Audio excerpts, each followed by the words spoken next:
Hemos convocado a la diputada Erika Aynes para hablar de este tema. La referente del socialismo en el Frente Progresista es quien nos atiende ahora. Buenas noches. Hola, buenas noches, Analí. Muchas gracias por la entrevista, por convocarme. Bueno, un gusto. Vamos a hablar de este tema porque evidentemente la postergación no ha hecho que se, sumen nuevas soluciones, sino que en definitiva empiezan a surgir voces nuevas, pero no sé qué tanta claridad tienen. ¿Usted cómo encuadraría la situación en este debate o en este momento en que puede llegar a tener protagonismo el debate el próximo jueves? Bueno, creo que es muy importante que se haya logrado realmente poner en discusión en la Cámara de Diputados de la Nación este tema, que se haya logrado que la Comisión de Ambiente se reúna y que tenga una sesión y, bueno, si bien pasó a cuarto intermedio, esperamos que pueda dar dictamen este próximo jueves, porque de alguna manera puso sobre relevancia la situación.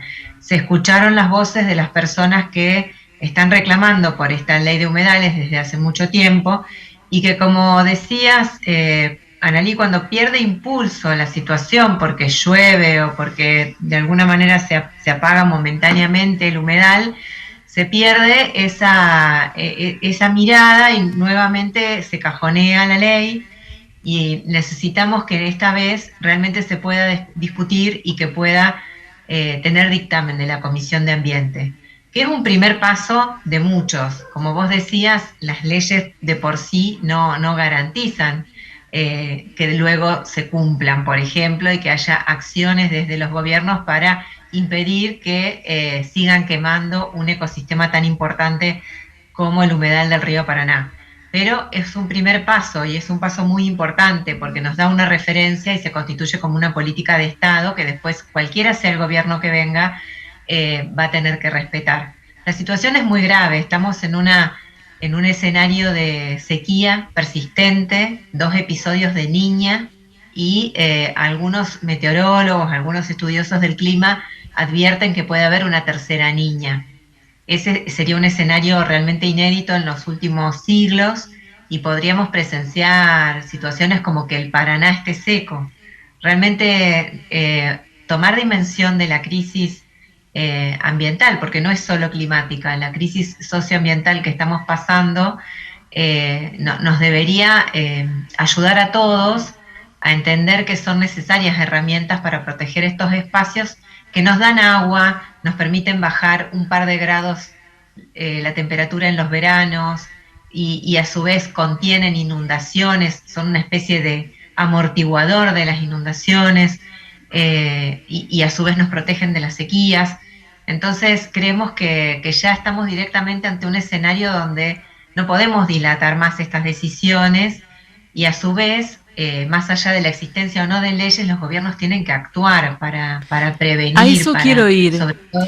Usted Sí. mencionaba el fenómeno de la niña que se ha reiterado y me gustaría saber si es lo que ha tenido a su criterio implicancia directa en estos últimos 32 meses donde ha sido más que notable cómo ha funcionado o no funcionó para nada en realidad lo que tenía que ver con el control del fuego en la zona de la que estamos hablando, o hay también una renuncia de los gobernadores a sus responsabilidades y que ha quedado más evidenciada, o faltan recursos para el combate del fuego en estas zonas.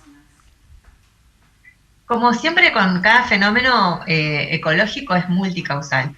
Por supuesto que la sequía tiene mucho que ver, porque aparte, imaginémonos cuando estas islas, hay muchas de estas islas que cuando el río está en su nivel normal, directamente, no, perdón, pero está pasando mi animal de compañía, el gato.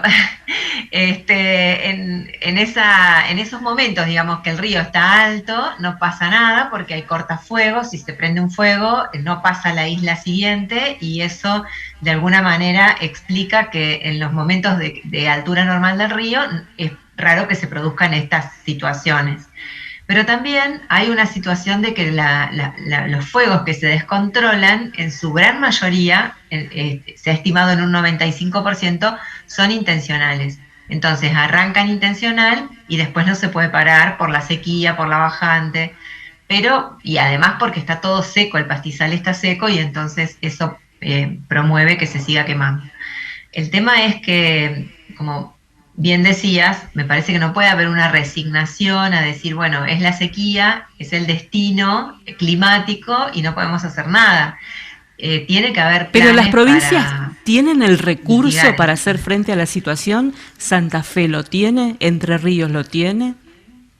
Yo creo que las provincias necesitan tener liderazgo. Las provincias son las que son dueñas de los recursos naturales y biológicos y por lo tanto tienen que tener responsabilidad y liderazgo en protegerlos.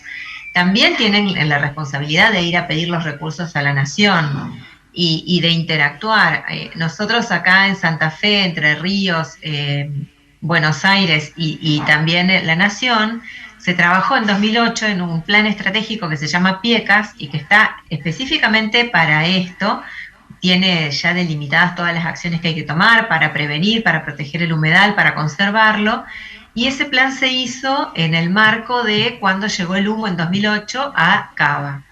Ahí hubo un impulso, se hizo el plan, se trabajó mucho, las gestiones socialistas trabajaron mucho en hacer ese plan con las otras jurisdicciones, las otras provincias y la nación, y ahora está disponible y no se cumplen. No hay ni una acción que se haya tomado en camino de ese plan que está disponible, que solamente hay que hacerlo, no hay que ni estudiar, ni hacer un diagnóstico nuevo.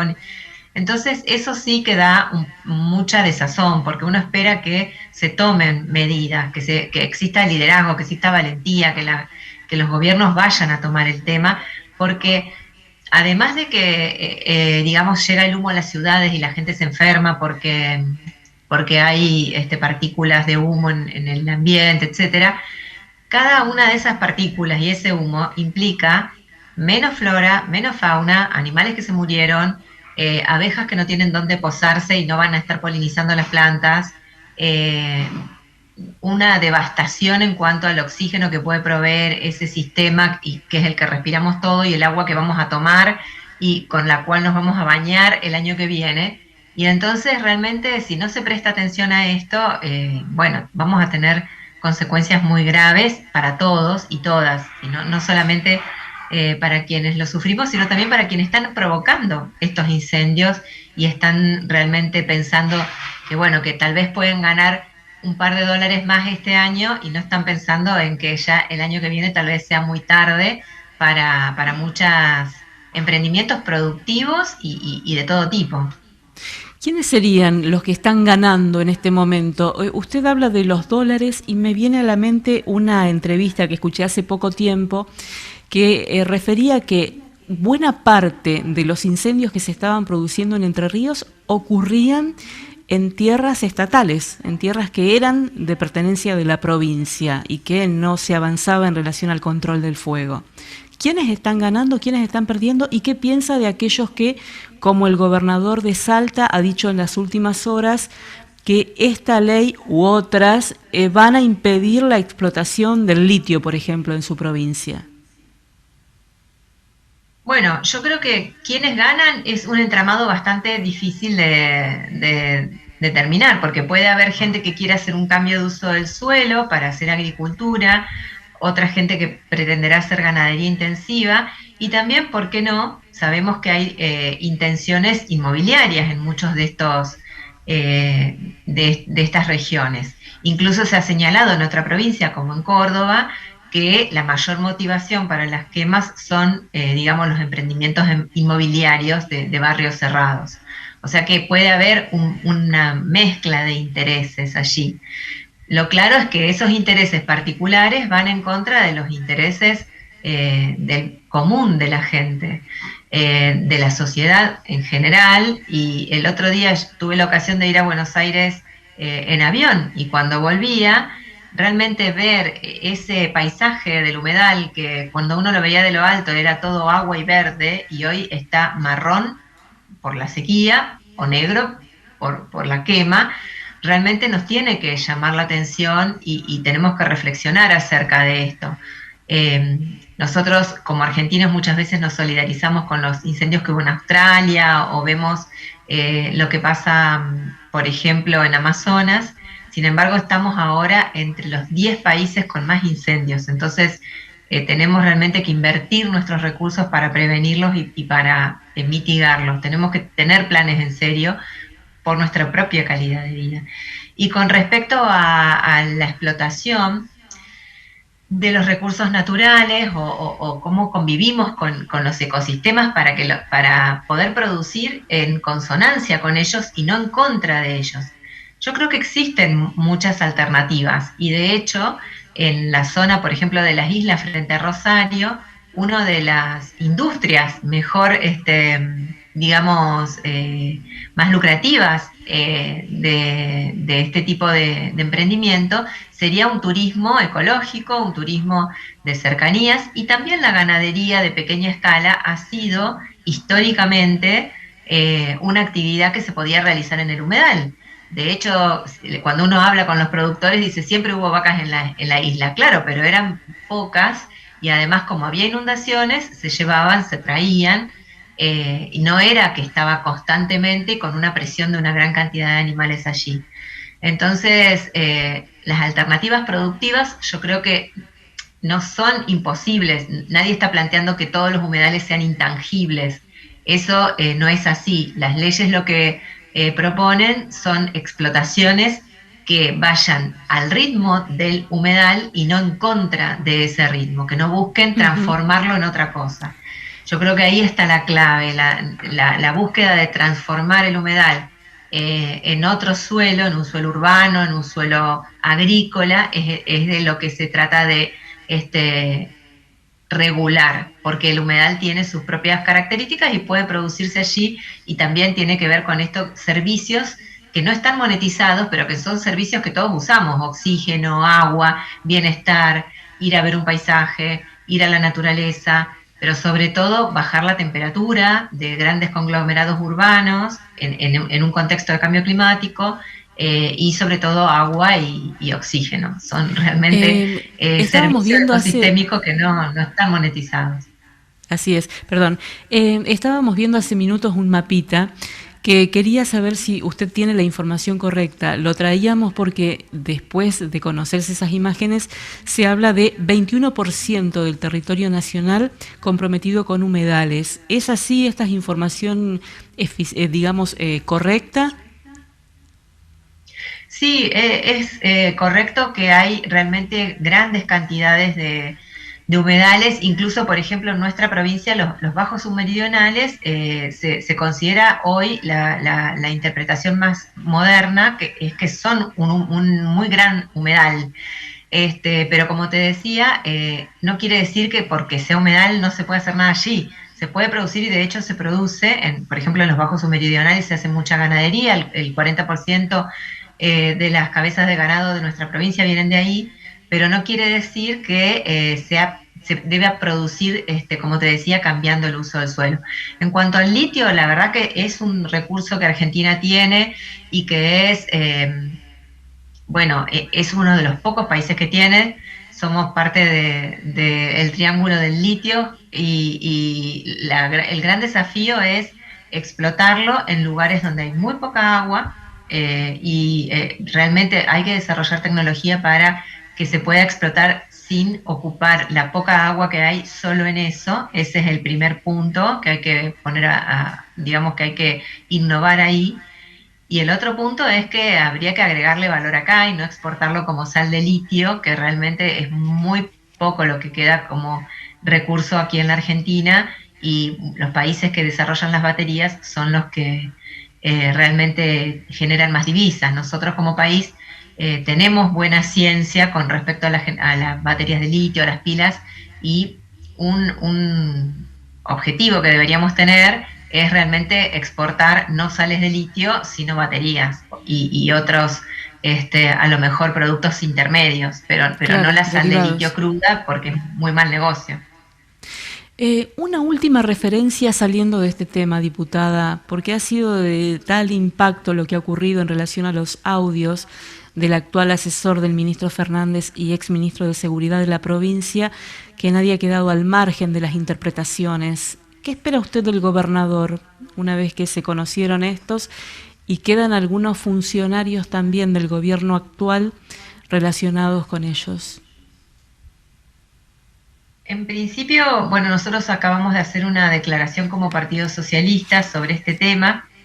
Es realmente uno se siente con un estupor muy grande cuando puedes escuchar y ser testigo de declaraciones tan graves, por más que hayan sido vertidas en un contexto privado, pero igual se refieren a asuntos públicos. Entonces, es realmente una cuestión muy preocupante, más que preocupante. Nosotros, como Partido Socialista, como Junta Provincial, lo que queremos es realmente escuchar explicaciones, en primer lugar, y después, bueno, que la investigación llegue hasta las últimas consecuencias, porque es un hecho de gravedad institucional muy grande y queremos saber si realmente esto se confirma la veracidad de estos dichos, de estas afirmaciones, y en ese caso necesitamos explicaciones y medidas que nos permitan sentir que se garantiza que eso no va a volver a suceder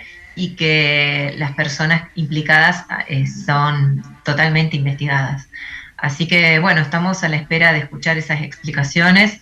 Creemos que es un momento grave, es una crisis institucional grave y bueno, sinceramente esperamos que se resuelva, que haya medidas firmes, que se acompañe el Estado de Derecho y que estas escuchas ilegales, si realmente se comprueba que han sido así, que han existido, lo mismo la situación de apremios a una persona que estaba en su momento, en el momento de aislamiento y cuarentena, transitando por la calle, si se comprueba que hubo una situación de apremios ilegales allí, bueno, se deben tomar medidas urgentes, no es una...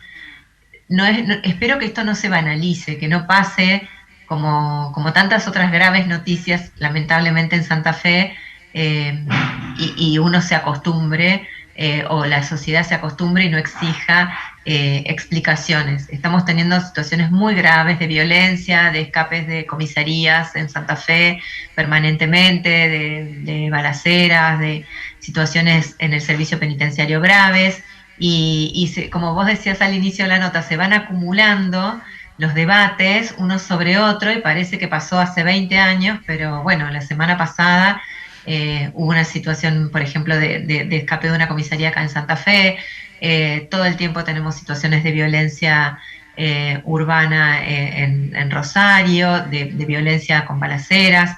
Y bueno, y para continuar una situación sobre otra, aparece esta información. Realmente creemos que la hora es grave y que amerita que haya explicaciones y medidas firmes. Muchísimas gracias por su tiempo, muy gentil. Gracias a ustedes y a toda la audiencia. Muy amable.